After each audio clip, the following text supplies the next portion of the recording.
Hi everyone, welcome back to my channel. If you are new here, I am Jess, and today I'm going to be reviewing the MarsHydro Grow Light.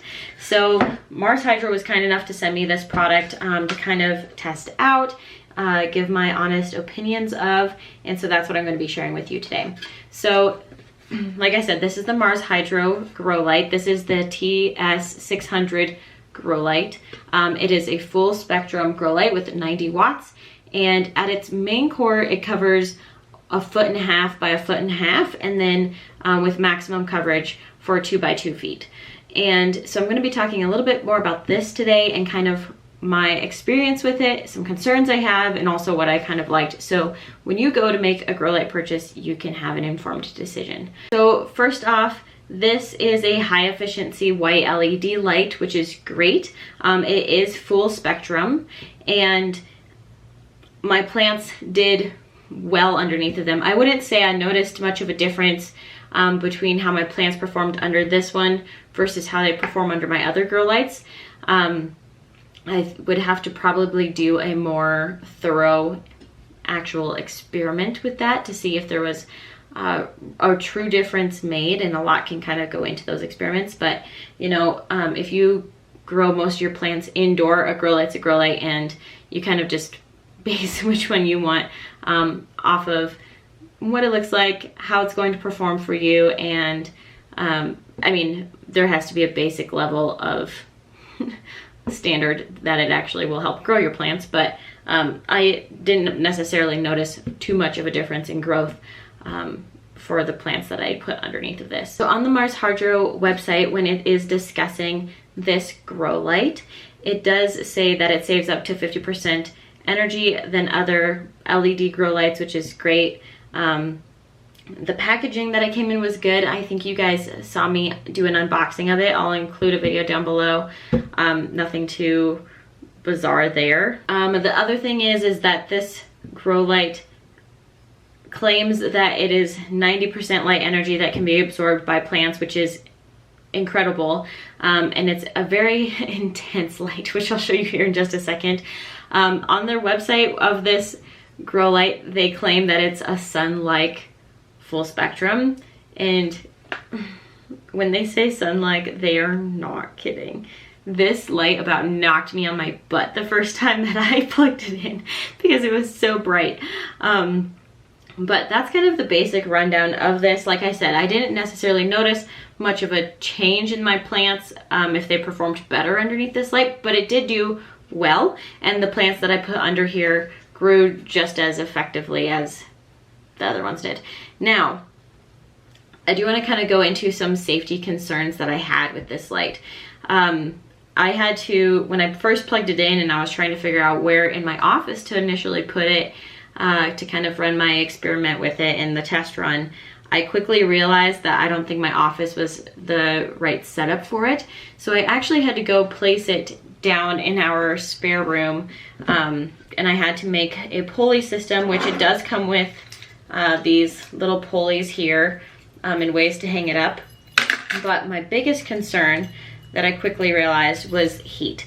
And you know, the aluminum does help with heat control, but when I was just holding on to it and kind of just playing with it, it heated up to be really hot within maybe 2 minutes of being on, which is why I decided to move it. I didn't want to risk any sort of fire hazard, and I'm not saying that this would be a fire hazard if you set it up properly, but I had to just make sure that I was putting it, you know, not anywhere near wood or anything flammable. I really wanted to be safe with it and make sure that nothing was going to accidentally start on fire. Now, underneath of it, it was also very warm, so I did position my plants a little bit further away from it than I do my other LED or my other grow lights, which is fine. One experiment that I am very interested in doing is taking this grow light, and this fall I would like to grow some actual vegetables with it. I'm kind of curious if I can grow some, you know, greens and herbs and different things like that down in our unfinished basement, and use this more of as a full coverage light down there in the winter, and I think that'll perform really well. But I do want to say that I did have to kind of take some measures in to make sure that I was being set up properly. Now, The other safety concern that I had, and I've never experienced this before, and I've had other LED grow lights, but maybe I just never accidentally touched them. I honestly couldn't tell you. When this was on, I accidentally touched these LEDs, and you can see these little circuit boards, and I think that's what they are. Well, I don't know. They're electricity things. You can tell I'm not in this field. And then there's the lights. And when I was trying to set it up, I did have it plugged in, and this was just a dumb thing that you should probably not do anyway. But I touched the lights because I'm very used to my other lights not ever being an issue, and I manipulate my grow lights while they're on.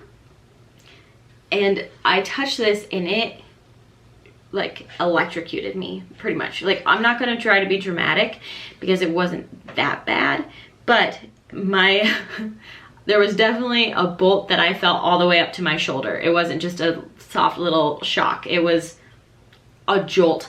And it kind of made me very nervous and anxious about this light. And I guess all I'm trying to say is that if you are going to be purchasing this light, because there are a lot of great benefits with it being a white light, and it does have good coverage, and it does have a high intensity light that is very beneficial to your plants.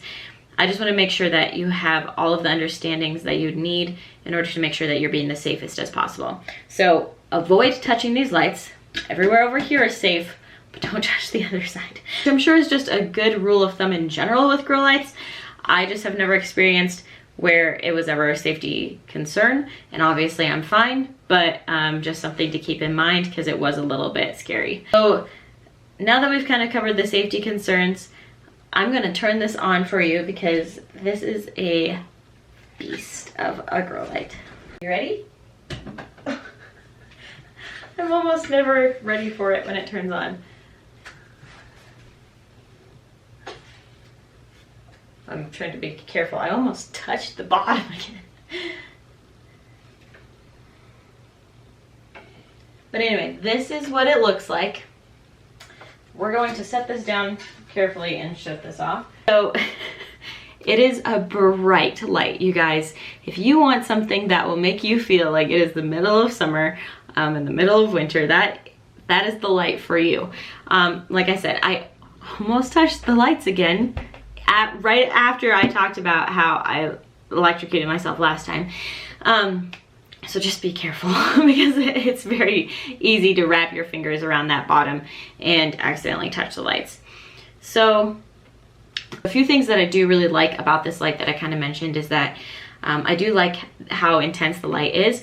I personally, as you guys probably have seen in other videos, I like white grow lights in comparison to the purple ones because I like being able to use the lights in my house in certain corners or whatever to kind of use it as my lamps or, you know, the light source in the room if there isn't one. And so I like having those white lights. The purple ones mess with my eyes, and so this is a really nice bright white light. Now there is a good setup system. This worked fine, but like I said, I did need to make a few adjustments and just make sure I put it in a safe spot. The other thing that I did like is that it worked well on the plants. So that's always a bonus to grow lights, is that you want it to actually grow your light, whereas I've noticed with a lot of smaller bulbs, you know, their coverage just isn't enough and the edges of the plant aren't getting enough, or the plants around it, or you can only have one plant. And so this is a nice smaller version grow light that does do well with plants and would be a good starter grow light. I think this grow light runs about $80, so it's not super cheap, but it is a nice grow light. And if you have a good spot where you can set it up safely and you know, you need a grow light, then I always think that grow lights are worth it because plants just can provide so much during cold Midwest winters, at least in my opinion. So anyway, that is all I have for you guys today. I will be including all of the links to these lights down below so you can kind of go and do your own research, check them out. I hope that you guys found this informative, and I hope that it helps make your decision a little bit easier if you're currently looking for a grow light. Let me know what questions you have down in the comments below, and I will see you guys in the next one.